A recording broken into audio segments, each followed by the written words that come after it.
Ang aking mga kapanahunan ay nasa iyong kamay. Iligtas mo ako sa kamay ng aking mga kaaway at sa mga pagsisiusig sa akin.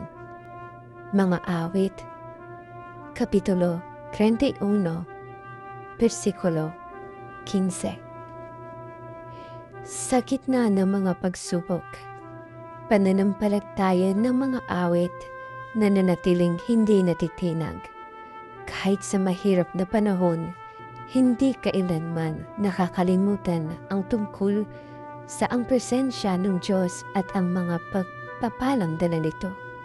Naintindihan ang kapangyarihan ng Diyos at magkaroon ng kamalayang maaaring mangyayaring mga himala kapag ang Diyos na ang kumilos.